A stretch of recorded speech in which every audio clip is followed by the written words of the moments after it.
Imagine, if you will, the land of ancient Egypt. It is a place of stark, breathtaking contrasts. The Nile, that lifeblood river, carves a ribbon of impossible green vitality, a verdant corridor teeming with life, unfurling majestically through an almost boundless ocean of golden, sun-baked sand. And over this landscape, for much of the year, presides the sun, Ra, in his celestial bark, traversing the heavens. This is not a gentle, shy sun peeking from behind clouds.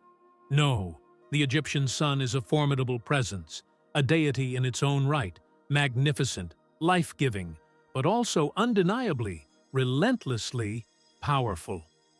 Picture its light not as a soft glow, but as a cascade of liquid gold in the early mornings and late afternoons, painting the towering temple pylons and the humble mud brick homes in hues of amber and rose.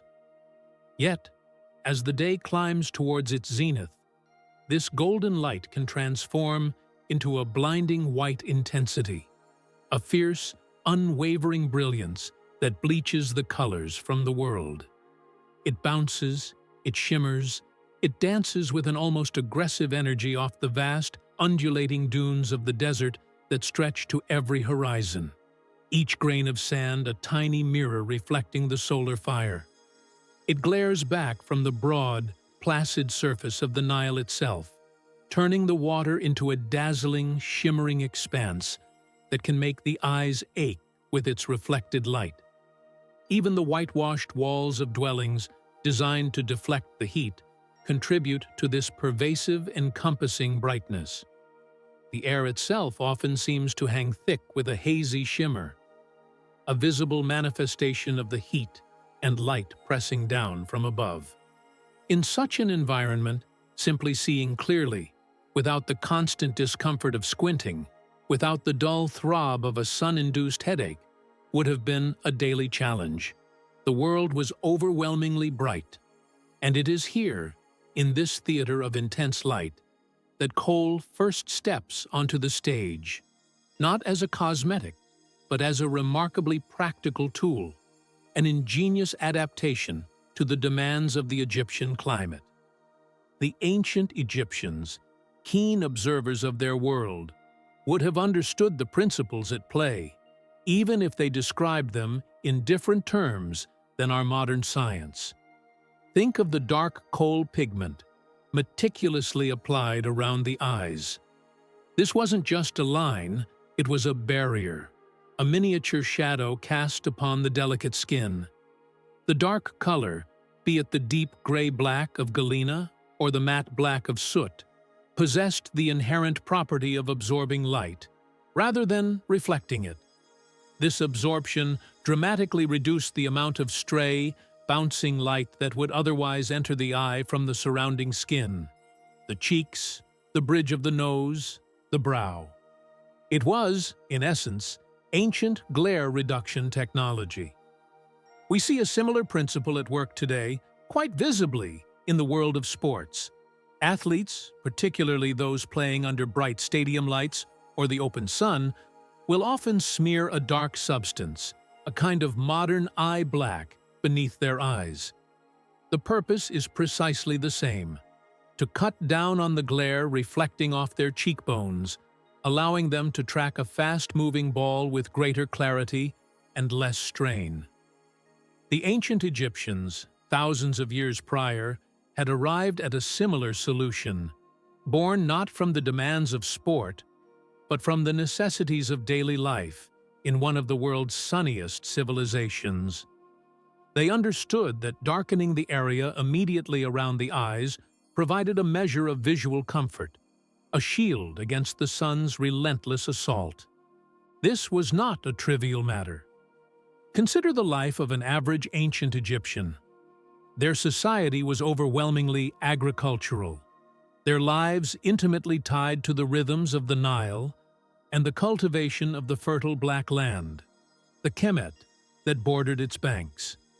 Farmers would spend long hours in the fields, tending to crops of wheat, barley, and flax under that same brilliant sun. Fishermen, out on the Nile in their papyrus skiffs, would contend with the double glare from the sky above and the water below.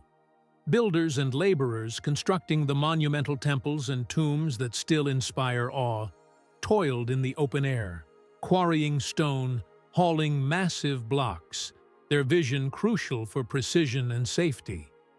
Even scribes, though perhaps working in the shaded porticos of temples or administrative buildings, would often be exposed to bright courtyards or sunlight filtering through open colonnades.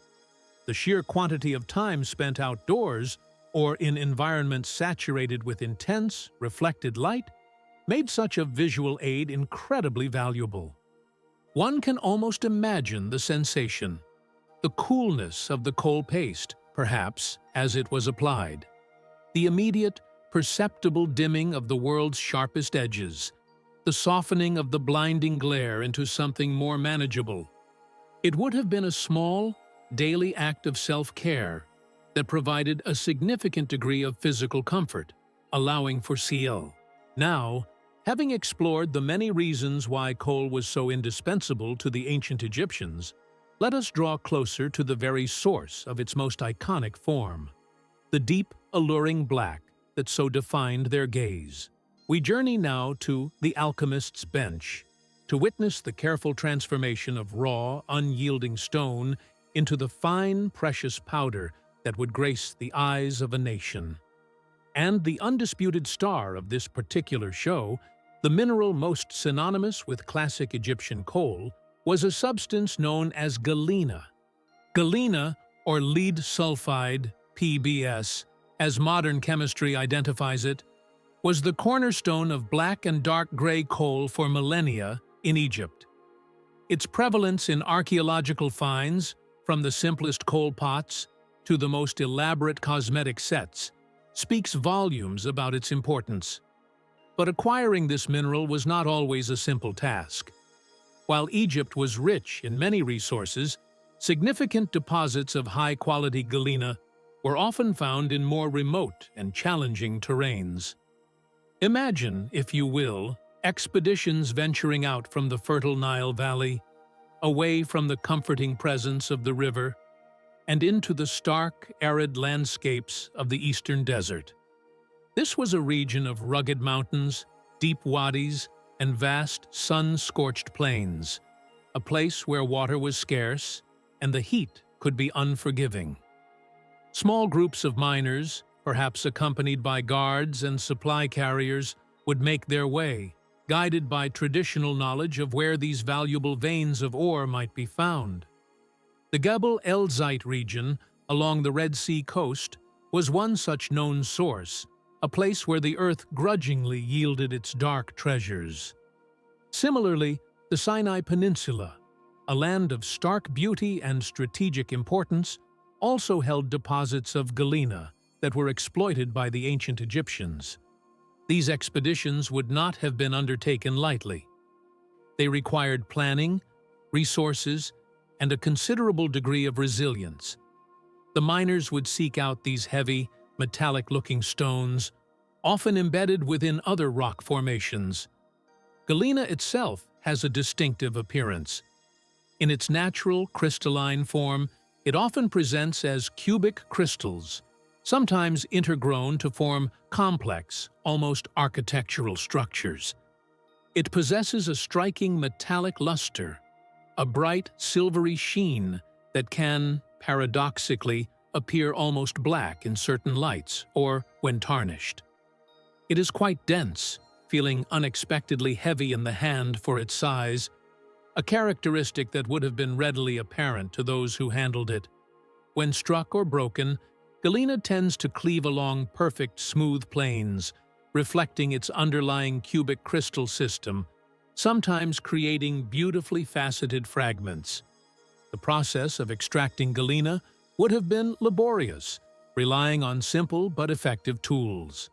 Copper or bronze chisels, stone hammers, and perhaps wooden wedges would have been employed to pry the ore from the surrounding rock. It was a slow, careful process of chipping away, of patiently working to free the valuable mineral without undue waste. Once extracted, The raw ore would then need to be transported, perhaps by donkey caravan, back to the settlements along the Nile, or to specialized workshops where it would undergo the next stage of its transformation. Beyond direct mining expeditions, galena also entered Egypt through trade networks. Nubia, to the south, was another source, and trade routes, both overland and along the Nile, would have brought this prized commodity into the hands of Egyptian artisans and coal makers. The value placed upon galena is evident not only in the effort expended to acquire it, but also in its consistent presence in the cosmetic repertoire of the Egyptians throughout their long history, from the pre-dynastic period right through to Roman times. Having acquired the raw galena, the next crucial step was its meticulous preparation, a process we can call the patient pulverization, from rock to refined powder. This was not a task to be rushed. The transformation of a hard, crystalline mineral into a soft, ultrafine powder, suitable for application to the delicate eye area, required skill, patience, and the right tools. Chief among these tools were stone pallets and grinders. Archaeological sites across Egypt have yielded countless examples of these cosmetic palettes, objects that are often as beautiful as they are functional. In the earlier periods, these palettes were frequently fashioned from siltstone or greywaca, often shaped into animal forms, fish, turtles, birds, or geometric designs. These were not merely decorative. Their smooth, slightly abrasive surfaces were ideal for the grinding process. Upon such a pallet, small pieces of galena would be placed. Then, using a smaller handheld stone, a muller or grinder, often a smooth, water-worn pebble carefully selected for its size and shape, the coal maker would begin the slow, methodical process of crushing and grinding. Imagine the scene. Perhaps a woman, seated in the shade of her courtyard, or an artisan in a bustling workshop, leaning over the pallet. Hour after hour, the gentle, rhythmic rasp of stone on stone would fill the air, a sound as common in ancient Egypt as the chirping of crickets or the distant calls of boatmen on the river. It was a repetitive, almost meditative action, the careful application of pressure, the circular or back-and-forth motion, gradually reducing the coarse mineral fragments into smaller and smaller particles. The importance of achieving a very fine, non-abrasive powder cannot be overstated. The skin around the eyes is exceptionally delicate, and any gritty or coarse particles in the coal would have been irritating, even painful, and could potentially scratch the cornea. The Egyptians understood this implicitly. The goal was to produce a powder so fine that it felt soft and smooth to the touch, a velvety texture that would glide easily onto the skin when mixed with a binder. This required persistence and a keen sense of touch. The coal maker would periodically test the powder, perhaps rubbing a small amount between their fingers, judging its fineness, before continuing the grinding process until the desired consistency was achieved. Sometimes, the powder might be sieved through fine cloth to remove any larger particles, ensuring an even higher quality product. This dedication to refinement highlights the value placed on coal, not just as a pigment, but as a substance that would be in direct, intimate contact with one of the body's most sensitive areas. The final product was a testament to this patient pulverization, a dark, almost ethereal dust, ready to be mixed and applied. While galena was undoubtedly the leading lady in the drama of dark coal production, it did not always tread the stage alone. Another mineral, though perhaps playing a more subtle or supporting role, also found its way onto the alchemist's bench. This was stibnite's subtle role, another dark contender in the quest for the perfect eye-defining pigment. Stibnite, or antimony sulfide, Sb2S3, is another naturally occurring mineral that, when crushed, produces a dark, often black or very dark gray powder suitable for use as coal.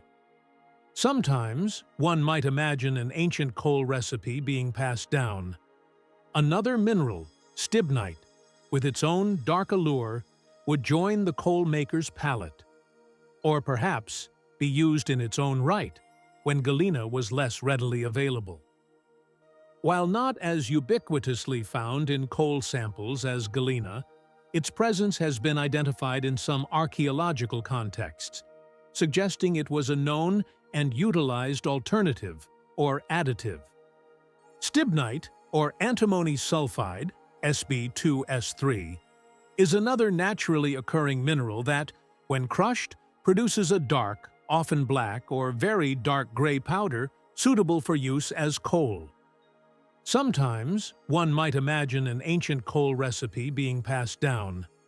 Another mineral, stibnite, with its own dark allure, would join the coal maker's palette, or perhaps be used in its own right when galena was less readily available. While not as ubiquitously found in coal samples as galena, its presence has been identified in some archaeological contexts, suggesting it was a known and utilized alternative or additive. Visually, stibnite presents a different character to galena. It often forms as long, slender, needle-like crystals, sometimes radiating outwards in starburst patterns, or as dense, fibrous masses. Like galena, it possesses a metallic luster, but its color can range from a lead gray to a steely black, sometimes with a slightly bluish or iridescent tint. When powdered, it yields a pigment that could offer a subtly different shade or texture compared to galena-based coal. Perhaps it produced a slightly softer black, or a powder with a different kind of shimmer. It's also possible that stibnite was favored in certain regions where it was more easily sourced than galena, or that it was sometimes mixed with galena to achieve a specific desired effect, or to extend supplies of the more common mineral. The preparation of stibnite would have followed a similar path to that of galena. Careful selection of the ore, followed by the same patient process of grinding and pulverizing on stone pallets to achieve an ultra-fine powder. The skill of the ancient Egyptian coal maker lay not just in the physical act of grinding, but also in their ability to select the right raw materials, to discern the quality of different mineral samples, and to understand how to best process them to create a safe, effective, and aesthetically pleasing product. They were, in a sense, practical geologists and early chemists, working with the Earth's raw materials to craft substances that held both everyday utility and profound cultural meaning. The choice between galena and stibnite, or the decision to blend them, might have been influenced by various factors: availability, desired hue, textural properties, or perhaps even specific ritualistic requirements that called for one mineral over the other. While the exact nuances of these choices are often lost to time, the presence of both minerals in the archaeological record points to a sophisticated understanding of pigment sources and a flexibility in adapting recipes based on what the earth provided. The alchemist's bench was a place of careful transformation, where the dense, unyielding nature of stone was patiently coaxed into yielding the dark, expressive powders that would define the eyes of ancient Egypt. It was a process that combined knowledge of minerals, manual dexterity, and an unwavering commitment to producing a substance that was both beautiful and fit for purpose, a true marriage of art and practical science on a miniature, yet profoundly personal, scale. The very act of grinding, this slow, deliberate creation, might have itself been seen as infusing the coal with a certain energy, a human touch that added to its protective and aesthetic power before it ever graced an eye. Having delved into the world of dark, mineral-based coal, the galena and stibnite that formed the classic black and gray outlines, let us now broaden our palette, for the ancient Egyptians did not confine their ocular artistry to shades of night alone. A vibrant, life-affirming green also played a significant role in their cosmetic repertoire, a hue that spoke of growth, vitality, and the very essence of the Nile's bounty. We turn our attention now to malachite, the touch of green, a pigment that brought the color of flourishing papyrus reeds and fertile fields to the human gaze. While black, one can almost hear an ancient artisan musing, was indeed classic, a timeless choice for defining the eye. A vibrant green also graced Egyptian eyes, a color as fresh and hopeful as the first shoots of barley after the inundation. And this striking verdant hue was most often derived from the equally striking mineral malachite. Malachite, a copper carbonate hydroxide mineral, is a substance of remarkable visual beauty, even before it is transformed into pigment. Unlike the dense metallic character of galena, malachite often presents itself in botryoidal, or grape-like, masses, or as fibrous, radiating crystals. Its most captivating feature, however, is its color and pattern. Malachite showcases a stunning array of greens, from pale, almost celadon, to deep, rich emerald, often occurring in concentric bands or swirling patterns of light and dark. These intricate, undulating lines, reminiscent of the ripples on water or the grain in polished wood, make each piece of malachite unique, a miniature abstract painting crafted by the earth itself. It's a mineral that seems to hold the very essence of verdure within its structure. The ancient Egyptians, with their deep appreciation for the natural world and its symbolism, would have been undoubtedly drawn to malachite's beauty and its evocative color. Green, or waj in the ancient Egyptian language, was a color laden with positive connotations. It was inextricably linked to life, growth, vegetation, and fertility. It was the color of the papyrus swamps, teeming with birds and fish, a source of sustenance and raw materials. It was the color of the newly sown fields, promising a bountiful harvest. Crucially, green was the color associated with Osiris, the god of the afterlife, the underworld, and rebirth. Osiris was often depicted with green skin, symbolizing his power over regeneration and the cycle of life, death, and renewal. To adorn oneself with green coal, therefore, was not merely a fashion choice. It was a symbolic act, a way of invoking these potent life-affirming energies, of connecting with the regenerative power of Osiris and the ever-renewing vitality of the Nile Valley. It was a visual prayer for health, prosperity, and a flourishing existence, both in this life and the next. Small wonder, then, that green coal, derived from malachite, held such a cherished place in their cosmetic toolkit. The process of transforming malachite into a usable pigment would have mirrored the meticulous grinding of galena. Pieces of the vibrant green mineral would be carefully selected, perhaps chosen for the intensity or particular shade of their color. Then, on those same stone pallets, with the patient application of a grinder, the malachite would be crushed and pulverized. The aim, once again, was to achieve an exceptionally fine powder, free of any gritty particles that could irritate the delicate eye area. Imagine the visual transformation. The solid, banded mineral slowly yielding to the pressure, breaking down into a powder that retained that brilliant, life-giving green, a dust that seemed to capture the very essence of spring and growth. This green powder, waju, could then be mixed with a suitable binder, just like its darker counterparts, ready to be applied to the eyelids, often as a bold sweep of color, or perhaps as a more subtle accent in conjunction with black coal.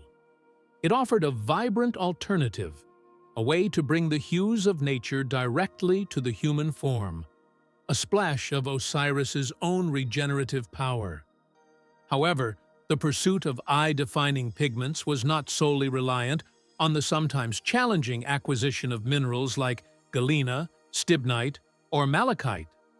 The ancient Egyptians, ever resourceful, also turned to more humble, readily available sources, particularly for achieving the classic black. Let us now consider soot and ash, the humble alternatives, testament to their ingenuity in utilizing the everyday to create the extraordinary. Perhaps the most common and accessible of these alternatives was lamp black. Imagine, the narrator might gently intone, the soft, flickering light of a simple clay oil lamp, a common feature in every Egyptian home, casting dancing shadows on the walls. As the wick, perhaps of twisted flax, steadily consumed the oil, maybe castor oil or sesame oil, it would produce a fine black residue, a delicate soot that would collect on any cool surface above the flame. This lamp black, carefully scraped from the underside of a lamp's hood, or perhaps from a specially designed collection surface, provided an excellent, intensely black pigment. It was essentially pure carbon, very fine and light, and when mixed with a binder, it could create a kohl of deep, matte blackness. Its accessibility made it a practical choice for many, a way to achieve the desired kohl-lined look without the need for mined minerals. The quality might vary depending on the fuel burned and the care taken in collection, but it was a reliable and ever-present source. Beyond lamp black, other forms of ash might also have been employed, although the evidence for these is perhaps less direct. The burning of certain plants or woods could produce ashes of varying colors and fineness. While not as intensely black as lamp black, these could potentially have been used, perhaps mixed with other ingredients, or used for creating softer, grayish hues. It's a reminder that the ancient Egyptians were masters of utilizing everything their environment provided. Nothing was wasted, and even the byproducts of daily activities, like the soot from a lamp, could be repurposed and transformed into something of value, something that contributed to their beauty, their protection, and their cultural identity. The preparation of these soot or ash-based coals would have been simpler than mineral grinding, primarily involving the careful collection of the powder and then its thorough mixing with a chosen binder. And this brings us to a crucial yet often overlooked component of the coal recipe: the substances that transformed these dry, disparate powders, whether mineral, soot, or ash, into a usable cosmetic. These were the unsung heroes: fats, oils, and water as binders. Without a binder, the fine pigment powders would simply dust off the skin, offering little longevity and no precision in application. These fine mineral powders, our narrator might explain, beautiful and potent as they were, couldn't just be dusted on like a modern setting powder. They needed something to help them adhere to the skin, to transform them from a loose collection of particles into a smooth, workable paste or a cohesive powder that would cling gently to make them smooth and lasting through the long Egyptian day. The choice of binder was critical, as it affected not only the coal's consistency and ease of application, but also its staying power and perhaps even its perceived medicinal or protective qualities. Among the most commonly cited binders in ancient Egyptian coal recipes is animal fat. Goose fat, in particular, is famously mentioned in various texts and is supported by some archaeological analysis. Imagine rendered goose fat, a soft, pliable substance, being carefully warmed and blended with the coal powder. This would create a rich, emollient paste, easy to apply, and likely quite long-lasting, offering a degree of water resistance. Other animal fats may also have been used, depending on availability. Vegetable oils were another popular choice. Egypt cultivated a variety of oil-producing plants. Castor oil, derived from the castor bean, was widely available and known for its emollient properties. Sesame oil, moringa oil, and perhaps even olive oil, though less common in early Egypt, could also have served as effective binders. These oils would create a kohl with a slightly different texture to fat-based versions, perhaps a little lighter or more fluid, depending on the oil used. Imagine the scent, perhaps, the narrator might muse, of freshly rendered goose fat, clean and slightly savory, or the light, nutty fragrance of a plant oil, as it was carefully blended with the dark powder, the two becoming one in the kohl pot. For a simpler, perhaps more temporary application, or for kohl intended to be applied as a dry powder that would then be moistened by the applicator, or the natural moisture of the eye, water itself could serve as a basic binder. Dipping a kohl stick into water and then into the dry powder would allow the pigment to adhere to the stick and then transfer to the skin. While less durable than fat or oil-based kohls, this method would have been quick and easy. The specific binder chosen would have influenced the final product significantly. A higher proportion of fat or oil would result in a creamier, paste-like kohl, perhaps stored in a small jar and scooped out. A kohl with less binder, or one intended for use with a wet applicator, might be kept as a compressed powder cake, similar to some modern eyeshadows. The choice would depend on personal preference, the desired effect, and the ingredients at hand. The art of kohl making was not just about the pigment, but also about achieving the perfect balance with the binder, creating a product that was both beautiful to behold and practical to use. And now, we arrive at a point where the story of kohl takes a particularly intriguing and, for modern sensibilities, somewhat surprising turn. For sometimes, the recipes included more than just the primary pigments and simple binders. There is evidence to suggest the deliberate addition of special additives, leading us into the fascinating and often debated realm of ancient Egyptian alchemy and medicine, particularly concerning the presence of lead. And sometimes, our narrator might continue, their voice tinged with a hint of gentle wonder. Other, more particular ingredients might be added to the kohl pot. Trace elements, perhaps, from specific mineral sources, or even specially prepared compounds, the result of early alchemical experimentation.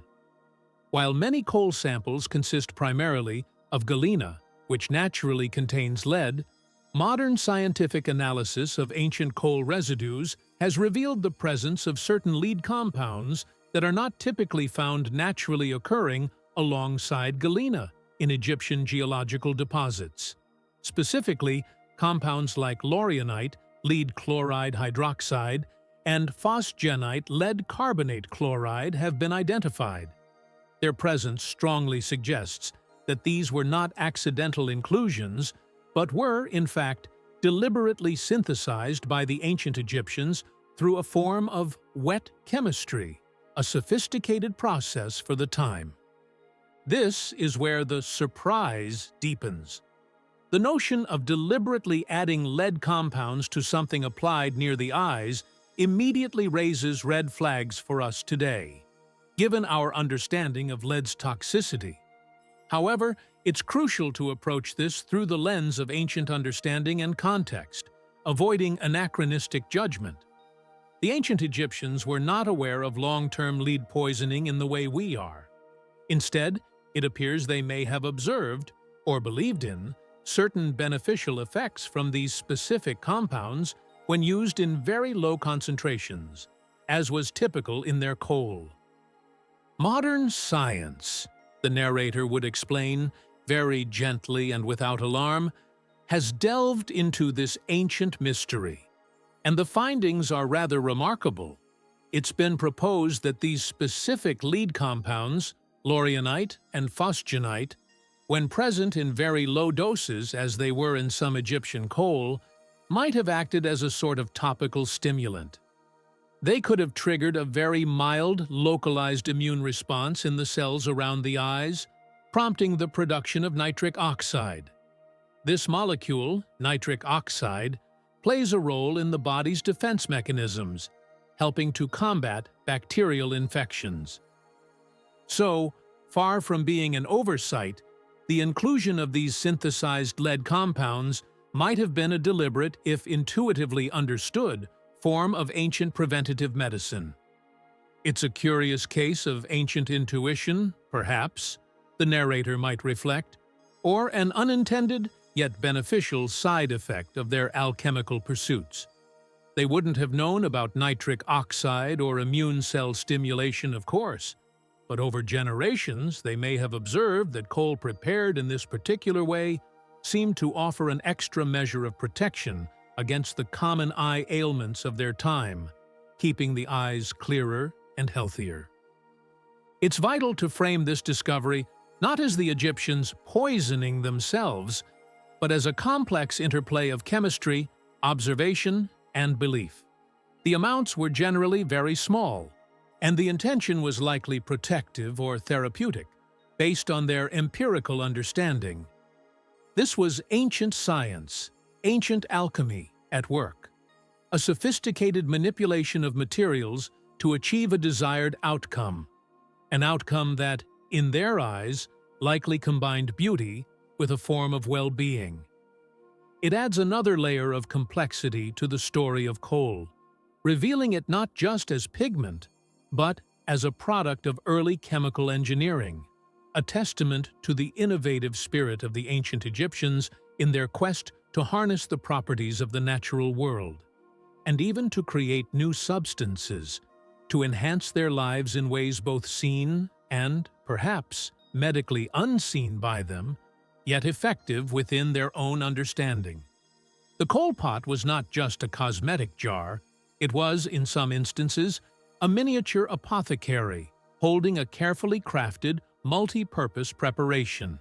Now that we have explored the fascinating array of ingredients that constituted ancient Egyptian coal, from the dark, metallic allure of galena to the vibrant green of malachite, and the surprising, deliberately synthesized lead compounds, let us turn our attention to how this precious substance was stored, applied, and indeed, how it transcended the mundane to become an integral part of their spiritual journey. We enter now the ritual of adornment, beginning with the very containers that held this eye-defining magic, the vessels of beauty, the coal pot. The coal pot, or mesdemet jar, as it was often known in ancient Egyptian, was far more than a mere utilitarian container. It was frequently an object of considerable artistry and personal significance, reflecting the status, taste, and even the spiritual beliefs of its owner. The variety encountered in the archaeological record is truly astonishing, speaking to the universality of coal use across different social strata, and the care with which these vessels were crafted and cherished. For the vast majority of the population, everyday coal might have been kept in simple, unadorned pottery vessels. Imagine a small, humble clay pot, perhaps roughly made but perfectly functional, its cool, porous surface keeping the coal powder within. These would have been the workaday containers, easily replaced if broken, yet still holding a substance considered vital for daily life. However, as one moves up the social ladder, the coal pots transform into miniature treasures, testament to the skill of Egyptian artisans. Alabaster, a beautiful creamy white translucent stone, often veined with subtle bands of honey or ochre, was a highly favored material. Alabaster coal pots, smoothly polished to a soft sheen, feel cool and substantial in the hand. Their natural elegance required little further adornment, though some might feature a simple incised line or a carefully shaped rim. Faience, that quintessentially Egyptian material, a glazed ceramic made from powdered quartz or sand, was another popular choice, particularly for its ability to achieve brilliant, vibrant colors. Coal pots of faience could be a dazzling turquoise blue, a deep lapis lazuli hue, or a vibrant green, often decorated with intricate designs. lotus flowers unfurling, protective hieroglyphs, or even miniature figures of deities like Bez, the dwarf god associated with childbirth and household protection. The glossy, glass-like surface of faience would have made these pots particularly attractive and pleasing to the touch. Ivory, sourced from the tusks of elephants or hippopotami, provided another luxurious medium. Ivory coal pots, often carved with exquisite delicacy, might depict scenes of daily life, animals, or bear the name of their owner in finely incised hieroglyphs. The creamy, warm tone of aged ivory lent these objects a particular richness. Wood, too, was used, particularly fine-grained imported woods, which could be carved and polished to a high luster. And in the later periods, especially during the New Kingdom and into the Greco-Roman era, glass itself became a material for crafting coal tubes, sometimes clear, allowing the dark coal within to be seen, or made of opaque colored glass, perhaps with delicate trails of contrasting glass or even gold leaf applied as decoration. The shapes of these coal pots were also varied, though certain forms were more common. Small, tubular pots, often with a slightly wider base for stability and a narrower neck, were very prevalent. These tubes, sometimes no more than a few inches high, were perfectly designed to hold a small quantity of coal powder or paste and to accommodate a slender applicator stick. Small, sealed jars, with well-fitting lids to keep the coal from spilling or drying out, if it was a paste, were also common. Some coal containers were more elaborate, perhaps taking the form of a double tube, allowing for the storage of two different types or colors of coal, perhaps black galena in one and green malachite in the other. Others were more whimsical, shaped like a palm column, a popular architectural motif, or even in the likeness of a small animal or a deity.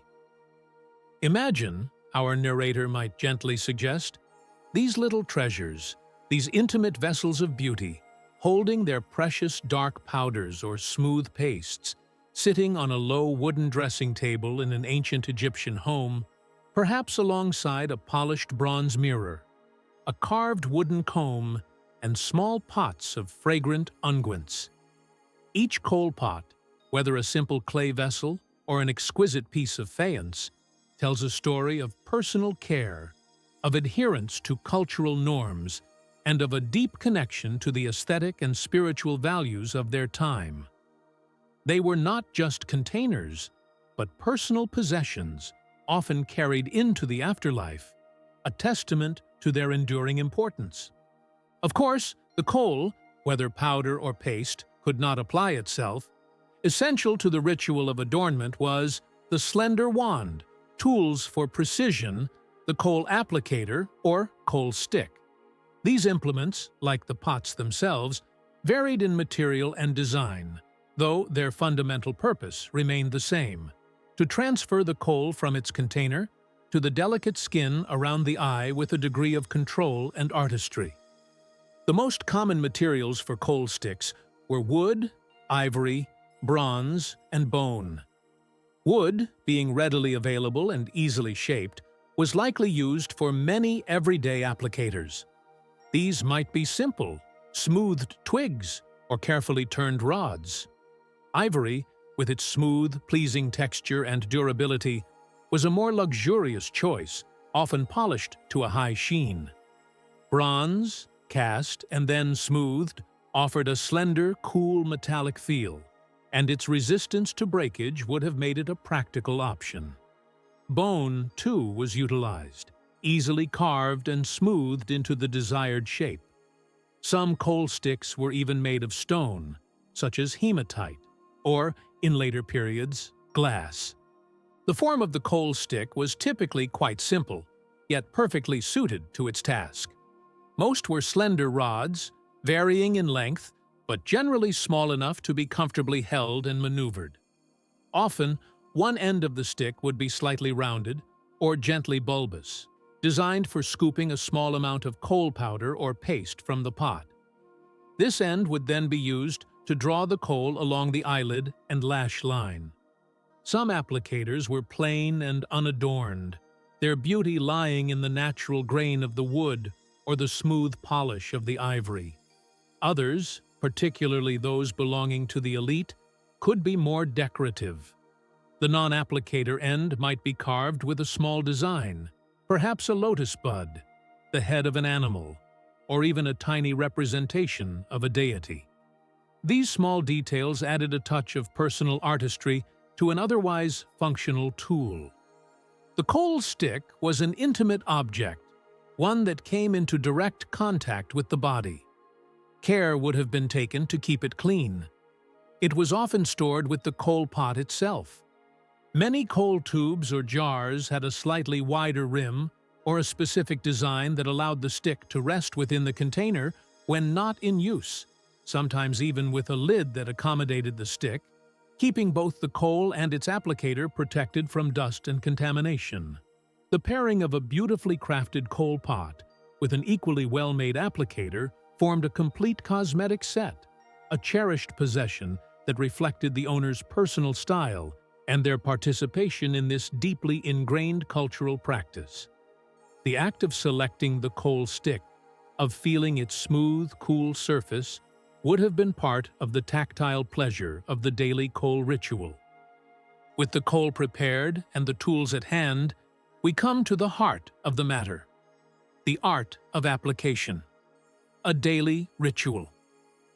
Applying coal, the narrator might gently continue, was likely a daily ritual for many ancient Egyptians, a moment of personal care, a quiet pause in the day, and perhaps even a form of contemplative self-adornment. It was an act that blended the practical with the aesthetic and the spiritual, a routine passed down through generations. The process itself would have required a degree of skill and a steady hand.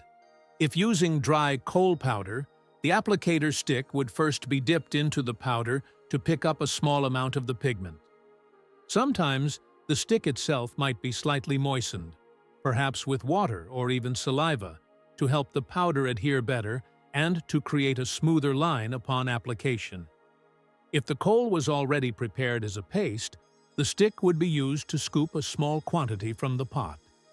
Then, with careful precision, the coal would be drawn along the rims of the eyelids, outlining both the upper and lower lash lines. The aim was to create that iconic elongated almond shape, often extending the line outwards towards the temples in a graceful sweep. The thickness and intensity of the line could vary according to personal preference or perhaps prevailing fashion. Some depictions show a bold, dramatic outline, while others suggest a more subtle, delicate touch. Achieving a symmetrical look on both eyes would have required practice and a good sense of artistry. It's easy to imagine an ancient Egyptian, perhaps peering into a polished bronze mirror, which offered a somewhat dim, though serviceable reflection, carefully tracing these dark, defining lines. The skill involved in creating the perfect, symmetrical almond shape was considerable. It was not just a matter of drawing a line, but of sculpting the eye, of enhancing its natural shape and lending it that characteristic Egyptian intensity. For children, the application was likely simpler, perhaps a more basic outline for sun protection and general well-being. For adults, particularly women of the elite, the application could be a more elaborate affair, part of a broader cosmetic routine that might also include the application of rouge to the cheeks and lips, and the careful arrangement of hair or wigs. As our journey through the world of ancient Egyptian coal draws towards its gentle close, let us now reflect on the remarkable persistence of this practice, its journey through time, and the subtle yet undeniable ways its legacy continues to touch our own world. We consider now an enduring gaze, the legacy of coal, a testament to the timeless appeal of this ancient adornment. For thousands of years, our narrator might begin, their voice imbued with a sense of deep time, spanning the rise and fall of dynasties, the building of monumental wonders, and the ebb and flow of empires, coal remained a steadfast, unwavering staple of ancient Egyptian life.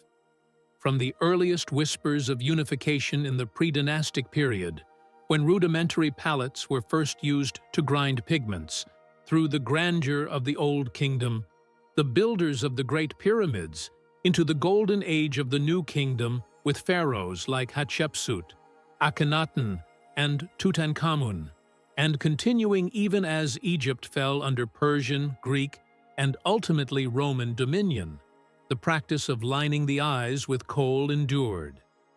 This remarkable longevity, stretching across more than 3 millennia, is a powerful indicator of coal's profound cultural significance. It was not a fleeting fashion, but a deeply embedded tradition, a practice woven into the very fabric of what it meant to be Egyptian. While the fundamental purpose and appearance of coal-lined eyes remained remarkably consistent, there were undoubtedly subtle evolutions in its use and the materials associated with it over such a vast span of time. In the earliest periods, the coal itself and the tools for its application were perhaps simpler, more utilitarian. The palettes used for grinding, though often beautifully shaped, were primarily functional. As Egyptian civilization flourished and craftsmanship reached new heights, so too did the artistry associated with coal. The coal pots, as we have seen, became more elaborate, crafted from increasingly precious materials, reflecting the growing sophistication and wealth of the society. The coal sticks might have become more refined, the pigments themselves perhaps more carefully processed. The styles of application, too, may have seen subtle shifts. While the classic almond shape remained the ideal, the thickness of the line, the degree of elongation towards the temples, or the specific way the upper and lower lids were defined could have varied according to period, region, or even individual preference. Artistic depictions from different eras sometimes show slight variations in the coal outline, hinting at these nuanced changes. For instance, during the Amarna period under Akhenaten, with its distinctive artistic style characterized by more naturalistic and elongated forms, the coal lines on figures sometimes appear more slender and sinuous. However, the core aesthetic, the dark, defined, and often elongated eye, remained a constant, a recognizable hallmark of Egyptian identity. The popularity of green coal, made from malachite, seems to have been particularly prominent in the Old and Middle Kingdoms, perhaps reflecting the strong symbolic associations of green with rebirth and fertility during those periods. While black coal, derived from galena or soot, was a perennial favorite, the choice between black and green, or even the practice of using both in combination, might have also seen fluctuations in fashion or preference. Crucially, the influence of Egyptian coal was not confined within the borders of the Nile Valley. As Egypt engaged in trade, diplomacy, and sometimes conquest, its cultural practices, including its distinctive cosmetic traditions, began to spread to neighboring lands and beyond.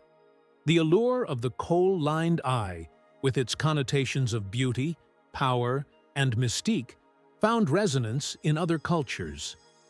Peoples of the Levant, Nubia, and parts of the Mediterranean world adopted or adapted the use of coal, influenced by the pervasive cultural prestige of Egypt.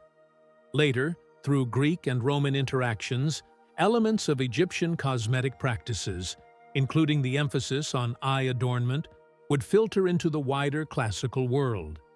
Even today, in many parts of North Africa, the Middle East, and South Asia, traditional forms of coal, often still made from galena or soot, continue to be used, a direct lineage stretching back to those ancient Egyptian origins, though the specific cultural meanings and ingredients may have evolved. This enduring appeal across cultures and millennia speaks to the fundamental human desire for beauty, protection, and self-expression, all encapsulated in that dark, defining line. And so, we find ourselves drawing parallels to our own time. for the echoes in the modern world. Coal's influence today are more present than we might initially realize. The allure of the coal-lined eye, the narrator might reflect, that ancient, enigmatic gaze that captivated a civilization for thousands of years, hasn't entirely faded into the mists of history. Indeed, we see its echoes, its distant reverberations, in our own modern world, in the way we choose to adorn and accentuate our eyes. Think of the vast array of eyeliners available today: pencils, liquids, gels, powders. While the chemical formulations are, for the most part, vastly different and subject to modern safety standards, the fundamental aesthetic goal often remains strikingly similar to that of ancient Egyptian coal: to define the eye, to make it appear larger, more expressive, more intense. The cat eye look, so popular in various fashion eras, is a direct descendant, a modern interpretation of that classic elongated almond shape so prized by the Egyptians. Fashion runways, red carpets, and everyday makeup routines often feature this timeless emphasis on a well-defined eye, a subtle nod, perhaps unconscious, to a cosmetic tradition that is thousands of years old. Our enduring fascination with ancient Egypt, fueled by archaeological discoveries and popular culture, frequently brings images of coal-lined pharaohs and queens into our contemporary consciousness. Cleopatra, in particular, has become an almost mythical figure of beauty and power, and her image is invariably linked with those dramatic, coal-adorned eyes. This perpetuates the mystique and ensures that the visual legacy of Egyptian coal remains recognizable, even if the details of its ancient composition and multifaceted uses are less widely known.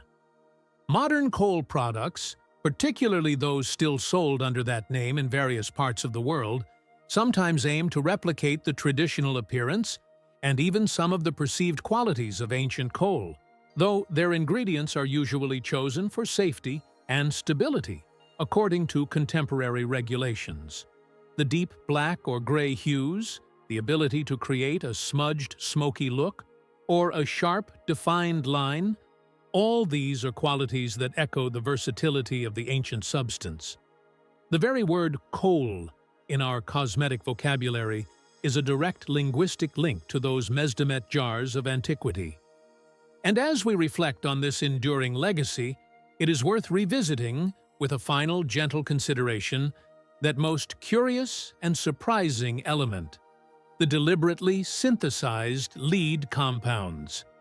It's a potent reminder, the narrator might muse, that ancient peoples, including the Egyptians, were not passive recipients of nature's bounty, but keen observers, meticulous experimenters, and, in their own way, alchemists and scientists, striving to understand and manipulate the world around them, even if their framework of understanding differed profoundly from our own. The discovery of laurionite and phosgenite in ancient coal, compounds that would have required a deliberate, multi-step chemical process to create, challenges any simplistic notion of ancient cosmetics as merely crushed rocks. It points to a level of chemical knowledge and intentionality that is truly remarkable for the period. The surprising ingredients in their coal, these carefully crafted lead compounds, the narrator would emphasize, weren't just accidental contaminants. They tell a story of intention, of a sophisticated understanding of materials, and of a deep interwoven connection between the practical desire for sun protection, the aesthetic pursuit of beauty, and the sacred imperative of spiritual well-being. This was not a case of unknowingly using a poison. Rather, it appears to have been a calculated application, in very low doses, of substances they believed, perhaps through generations of empirical observation, to offer tangible benefits, such as enhanced immune response around the eyes, leading to fewer infections. It highlights the complexity of ancient knowledge systems where the lines between medicine, magic, and cosmetics were often beautifully and effectively blurred. They were seeking not just to look a certain way, but to be a certain way, protected, healthy, and aligned with the divine order of their world. The coal pot was a crucible for this holistic vision. And so, as our exploration of ancient Egyptian coal concludes, we find ourselves winding down, as if into the stillness of the Nile at night. And so, the narrator's voice might become even softer, more contemplative.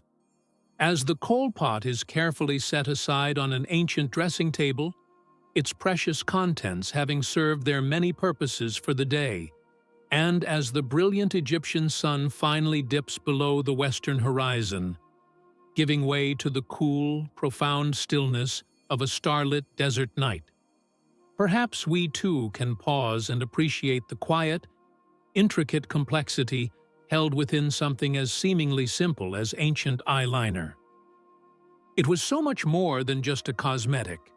It was a practical shield against a relentless sun, an amulet invoking the protection of the gods, a universal standard of beauty that graced the faces of men, women, and children.